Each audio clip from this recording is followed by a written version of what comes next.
Yeah, I mean, sometimes I was talking about sometimes getting people who post negative comments about an artist, maybe like the Dalvin's new single or Hmm. a performance.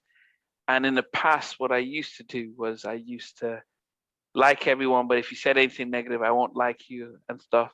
And then I get called out like, well, you can, it should be fair. We should have an opinion. You can't not like my comment if you, even if I don't like the track.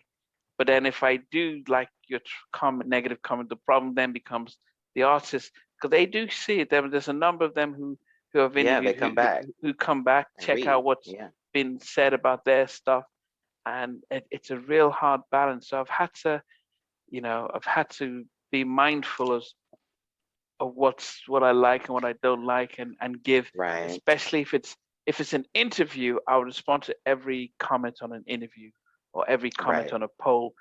But if it's like a track that I'm posting or a concert footage that I'm posting, and people have something negative, I'm the Mary one. I just said, look, um, she had a performance in at the Apollo last weekend, and somebody says, well, she didn't sound like herself. I said, well, she now forget that she's 50, but Yeah. they booked her, D Nice and Jasmine Sullivan, to come and perform.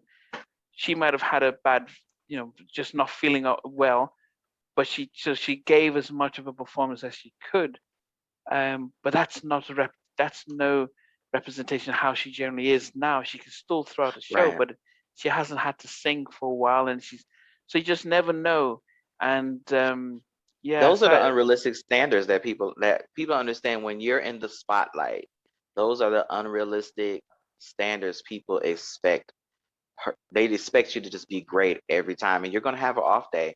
And mm, you know what? Sometimes it's not even that. Sometimes, people get older, their voices deepen, their voices change.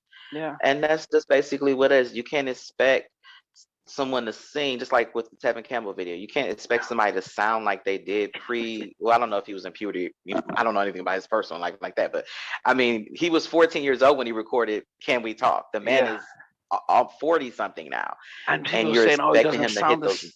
doesn't sound the He same," and sounded great to me, I don't but like it's the just, jazz version. And I'm thinking, wait a minute. I know. So he, when as Whitney was getting losing her talent, she had to change what she Right. sang and how she sang. How she sang it. Yeah. Yeah, but you go with you have to adapt and stuff, and it's not easy. That was why I was never a big fan of the group and the lead singer, because all that pressure on Aaron Mhm. Hall to sing Right. continuously. What happens when he has a sore throat?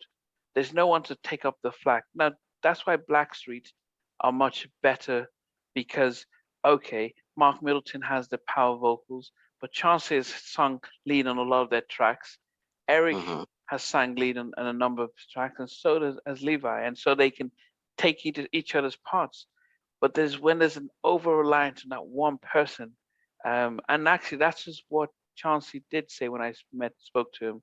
He said that, yeah, one of the things that Teddy, he said his experience with Aaron and Guy and going on tour and having him not be able to do some shows, he just thought, you know what, I never wanted this experience again. So I wanted to make sure I Right. had at least three lead singers so that if one person doesn't have to carry the load for everyone. And yeah, so Imagine that's what it's like for SWV. I mean, I could just imagine there are probably days that maybe Coco is hoarse, or maybe she's just not feeling well that particular day, or up to it, or maybe she has a family emergency. You know, yeah, you can't just. It has to be. Like I said, ideally you don't want everyone to share the vocals, but But like I said, as far as getting back to the comment section, this is your channel. You can do what you want to do, like what you want to like, and you know what I mean. Because honestly, I think, and also don't worry about the artists and the people that do the interviews, especially me. Because you know what, they're used to being in the public eye. They're used to scrutiny. I mean, Mr. Dalvin is used to scrutiny. He's used to being in a public eye. A lot of these people have, they go back to the old videos and read the comments, and and the interviews and things like that. So they're used to negative criticism. I couldn't imagine being, in the face of hundreds of thousands of people and millions of people all the time, on the internet and on live shows and different things, Mm, and not being able to take a negative comment. So yeah. you don't have to really handle them with kitty gloves. They can handle a little negative criticism. Because I mean, some of it is funny. Like when I'm reading some of these things, and it's like, wow, that's so off base. But I think you did this because it's a funny comment and you wanted attention. So there you go.